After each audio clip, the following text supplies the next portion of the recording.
Do you know the difference between a purchase order and, of course, the corresponding purchase order number, and an invoice and the corresponding invoice number? Do you know what the difference is and what each is used for? Purchase order numbers and invoice numbers are two numbers used for several different functions in the procure to pay and accounts payable space, and they are very different. It is critical that everyone involved in these functions understand the basic difference between a purchase order and the purchase order number, and the invoice and the corresponding invoice number. Sadly, not everyone does. These critical determinants are key to an effective and efficient processing of an invoice.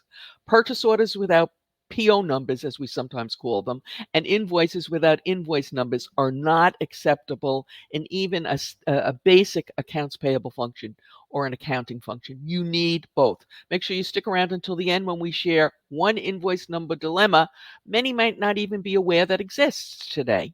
Hey guys, I'm Mary Schaefer, founder of AP Now, the place where we curate the latest business intelligence for those folks who work and manage or have responsibility for the accounts payable and or payment function. Now, let's get started with the purchase order, since that is the document that is created first and ultimately triggers the invoice. A company, the customer, creates a purchase order to basically place the order. It should contain all the information the supplier needs to fill the order. So it will indicate what is being ordered, how many, what the price is, and any other terms and conditions.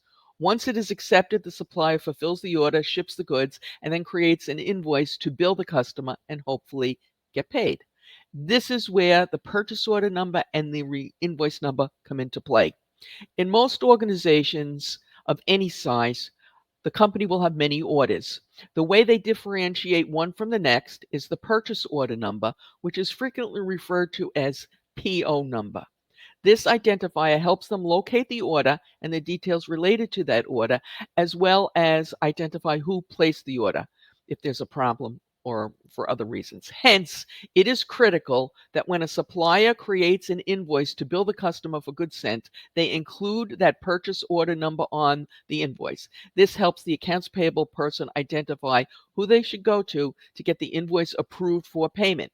And let's face it, if you're creating and sending invoices, you want to get paid as quickly as possible. Thus, it behooves every supplier to include the purchase order number on every single invoice they prepare.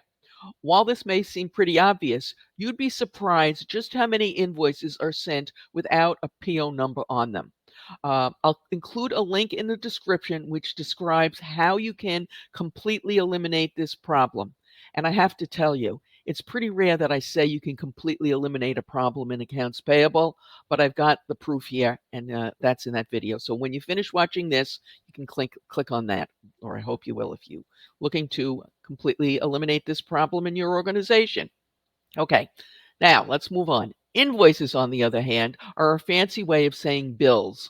Although, to be fair, invoices often have a lot more information on them than the bills you and I receive. In an ideal world, one by the way, which none of us lives, the information on the invoice would match exactly with the invoice on the purchase order. The invoice contains the detailed information about what was ordered and shipped and shows the amount of money suppliers expect to receive from the customer. Now, perhaps you've heard of something called the PO flip. This is where the supplier takes the purchase order and flips it and creates the invoice from that.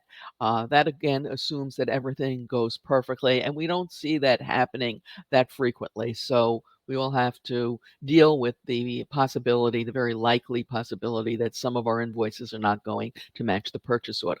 Now, it'll probably come to no surprise to those listening to learn that not only does every purchase order need a number and a unique identifier, if you will, so do invoices. It's different from the PO number, and no, you cannot use the PO number as the invoice number. I know a few small companies who have taken that approach, and nope, not a good idea. This obviously helps the supplier track payments, but is also a huge help to the customer when they're processing invoices as well. Accounts payable departments will use this in their first attempt to weed out duplicate invoices, and it also assists them when they're trying to avoid duplicate payments or identify them. Today, some organizations will not accept an invoice without an invoice number. This is not a huge problem, to be perfectly honest, and I can't remember the last time I heard someone complain about it. Even the smallest suppliers know enough to put an invoice number on an invoice, and it's fairly easy to do. Although neither the invoice number or the purchase order number are used directly in that all important three-way match done to make sure payments are correct, they are critical in seeing that the right documents are identified and used for that purpose. The invoice is so important when it comes to efficient and effective processing of an invoice that many ERP systems will not accept an invoice with an invoice number that has already been used, obviously an invoice from the same supplier. This is one of the many reasons that some organizations do not permit partial payments against a purchase order. While this may seem to be the silver bullet, if you will, when it comes to avoiding paying invoices twice, it has not turned out that way. For starters, for it to work 100% of the time, processors would have to key in the invoice number correctly, and that doesn't always happen. Let's face it, they are more concerned about getting the dollar amount right and the PO number right. And I would be as well if I was processing invoices. Also, and I'm loath to share this with you today, but is the reality of the world we live in, more than a few invoice processors at organizations where ERPs will not accept a duplicate invoice number have figured out a way around it. They know by adding a dot, a space, a letter to the end of the invoice number, they can force it through, which is, of course, is not what you want them to do. The other reason that invoice numbers don't offer the total protection against duplicate payments that you might hope is that occasionally suppliers will change the invoice number when they send a second invoice. As you might imagine, this raises all sorts of additional headaches. And of course, we have some full solutions for you on this as well. We recently did a talk on it, which you can watch right now on YouTube with the link that will appear on your screen and is also in the description below. As always, I appreciate your likes, your subscribes, your comments, and your shares. They mean the world to me.